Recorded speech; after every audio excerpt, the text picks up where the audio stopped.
Welcome to our first program at the Varsity Cup. We attended the first two matches today at Takis. Shane, your feelings about the first game, CUT against UJ? Jeez, what an upset.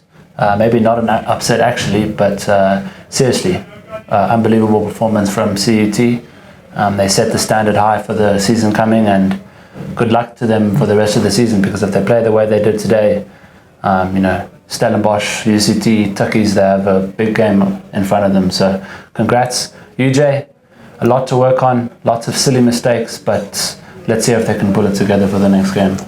But Bart, I mean, we're used to this from UJ, but I think this was the worst performance I saw from UJ in quite a few years.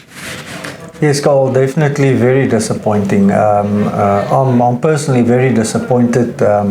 We spoke about the composition of the teams beforehand, where there's at least a number of close to 13 current and or ex-Transvaal contracted players in this UJ squad. Very talented group, and one don't always want to blame either the coaches and or the application, but definitely they will be very disappointed about the effort that they put out there. And it just didn't seem that they could get things together. Like Shana said, a lot of very bad, silly mistakes, while CUT just capitalized on it and made very few mistakes. But Bart, I mean, we must be honest.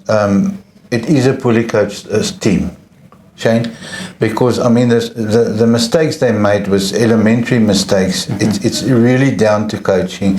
Like Bart said, we've got the talent at UJ, but it's simply not coached. Yeah, no, and it all started at the forwards. We discussed, the forwards set the scene for CUT, and they just dominated the UJ forwards, as you said. But I mean, the amount of talent in UJ, for their forwards to get dominated like that. And the silly mistakes that crept in from senior players that should know better. There may be a little bit of rust, and you never know, maybe they'll get their heads straight and the next game they'll come out firing, but for now, from what we've seen, disappointing team in the first game. Unfortunately, it looks like they're lacking a bit of stability in the coaching scene, but I always like to think, first game, a little bit of rust, let's see what they've got in the second game. If it continues, then definitely something to look at in the back room. But CUT, the coaching is there, everything is there. They're going to surprise one or two of the big guns also. Definitely, Carl, I believe so. I'm very impressed with the kind of game that CUT put out there, and we have throughout the game said that the last 20 minutes would probably prove whether they have really prepared well, and that has shown. The last 20 minutes they actually played very good rugby, where we thought that the heavy pack of UJ would basically take control, which never happened, and CUT just looks like a very well drilled and very well coached unit, and quite aptly that their tight head got man of the match award. So there was a couple of players in their ranks that really played well. But I think in the end, the way that they handled the tight five of UJ, which is 90% Lions contracted pack, was in the end the difference. So they won comfortably with 46-13. But the next game, Tuks against Wits, I'm a little bit disappointed with Wits. I expected a bit more from them. Yes, Carl, I think again the team that made the least mistakes eventually walked away with the spoils. Wits definitely cost themselves the game, especially in the first half, where they should have been ahead comfortably. Did not use opportunities, several turnover opportunities.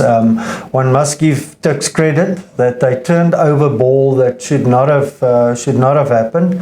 So Wits will be very disappointed with that. They definitely lost the match there, so the last couple of tries were just, the game was done by then. So Wits will be disappointed in the sense that they did not keep ball on attack, and Tuks actually surprised by looking very sharp, and executed their opportunities way better on the day, very much similar to CUT, and they looked like the two better prepared and better coached sides on the day. Definitely. Shane, would you say that Tuks can be named in this early stage as one of the favourites to take away? Look, that's a tough question to ask me, From being a Tuks old boy, they are my alma mater. I always support them, but I never count them out. Like Bart said, they look solid this game. They capitalized on Wits' mistakes. I believe the score was 15-18 at halftime, and it was 38-15. Wits hadn't scored a point. Tuks obviously stuck their heads down. They did the hard graft, capitalized on silly mistakes from Wits. I believe there was 5 penalties in Wits 22, which Tuks kicked over. So they're looking strong. If they go this way, I can't wait for the match against Stullies. All right, so what we're going to do during this whole Varsity Cup and the Varsity Shield is we're going to start picking out one team. But so we're going to start nominating the players that really stood out, and during the course of the tournament, we're going to name them and see if we can, as we carry on, name our team of the tournament. Any players that you feel should come into contention? Yes, definitely, Carl. Not only because they were mentioned as players of the match, but obviously these players featured during the two games. So Zander du Plessis, if we start from the back, really had a very good game for Tikkies. Actually a fly-off. Which took over at fly-off when David Kutzer left the field late on in the game. But Zander du Plessis, quite an accomplished 10 himself, but he had a very good performance at fullback for Tuks, over and above the kicking that he kept him in the game initially. He did everything right at 15, so a standout there. One of Tuks' stars over the last couple of seasons, Hanro Sergel, again a workhorse, amazing work ethic, the 7 for Tuks. Laurits van der Schuyf really made a big difference. He kept the backline of Wits busy, very accomplished backline, but Laurits definitely made a huge difference there. And then Johan Mulder at scrum half made a huge difference when he came on. Yeah. And the one area that they really exploited, especially was on the left wing, where they made a couple of mistakes. They exploited the winger under the high ball, and then obviously Johannes Kutsia, the right winger of Tikkies, put massive pressure on as well. Tall guy, good under the high ball, but Johan Mulder made very good work of that, and they actually created 2 crucial tries from that. So those probably being the top 4 standout players. Man of the match? One's probably got to go with Zander. I mean, over and above the fact that he kicked amazingly out of hand as well, really played well at the back, was a very solid foundation for them. So one's got to go with Zander. I don't know if you guys have anyone else. I think Zander was definitely the standout player there. On Wits's side, Lindo Nkusane, as always, a standout player, also 7. Played very well. Ngia Selengbe made a big difference when he came on. Probably the player that should, and going forward, will probably start for Wits at the, or on the left wing. A solid player that's already played for the Lions senior rugby this year. And then scrum wise, I think that's a one area that Tikkies should be worried. They got 1 or 2 penalties because on the tight head side of Wits, not because they dominated, but more because of technical errors made on the tight head side. And then in general, I think Wits had a very good performance in the tight phases, lineouts and scrums.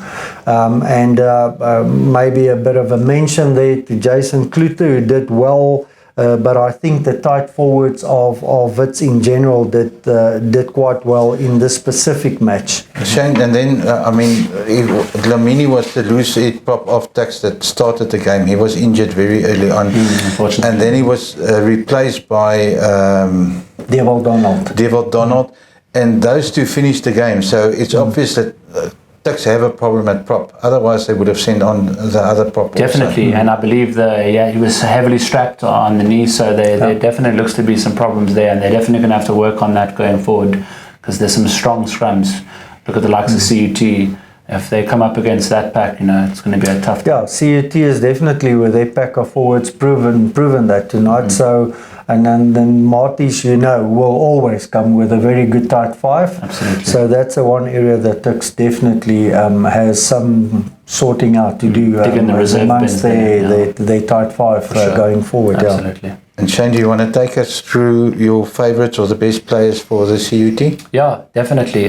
Look, it's a bit of a mix-up, I think, for CUT. It was definitely a forward-dominated match. That they won the match through their forwards, in my opinion. Being a forward myself, I always like to pick out a forward, but special mention has to be made for Charles Williams.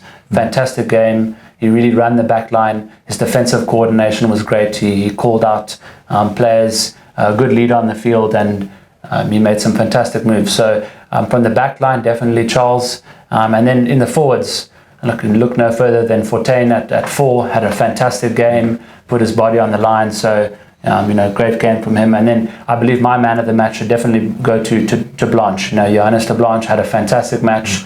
His head was on the ground the whole game, stealing the ball, getting in the opposition's face, exactly what a flanker should be doing.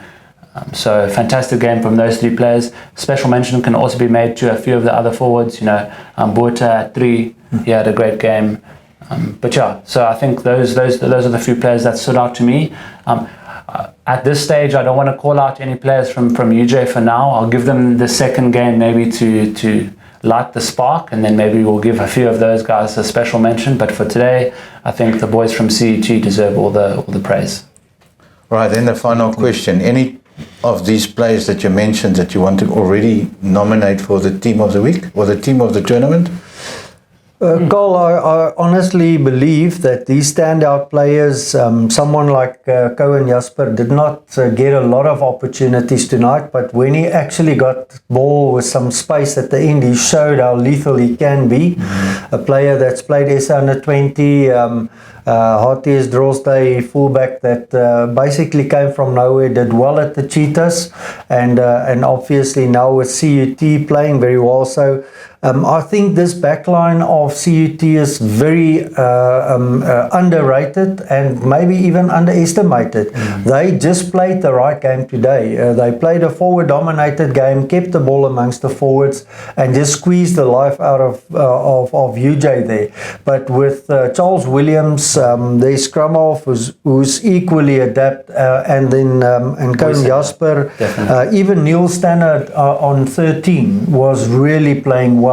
So this CUT team can adapt, and their backline will surprise a couple of guys. So I believe all of the players that Shane has mentioned now, Fortuin at 4 lock, Williams at 10, Terblanche at 6, Janu Botha, very popular choice as man of the match tonight here.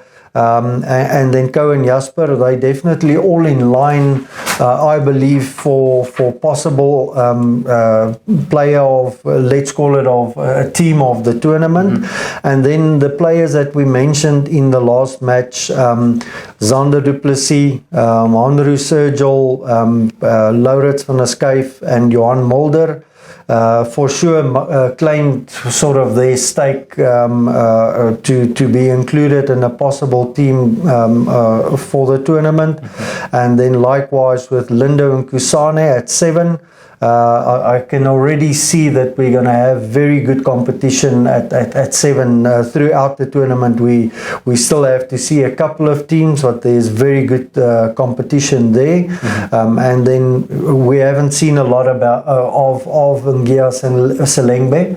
We know that he's class, so it would be interesting to see if Wits can circulate some ball and bring some ball in play and give him some space. You'll probably make his mark there as well. So those are probably the players that sort of claimed their stake tonight. Will be interesting to see after the next round of matches where everyone features, Scott. Absolutely. All right, so we're back tomorrow also. Then there's 3 matches coming tomorrow. And I think we can maybe leave out this players of the tournament or team of the tournament until the second round. After we've seen everybody. But Bart, Shane, thank you so much. Thank you, Carl. Thanks, Carl. Enjoyed.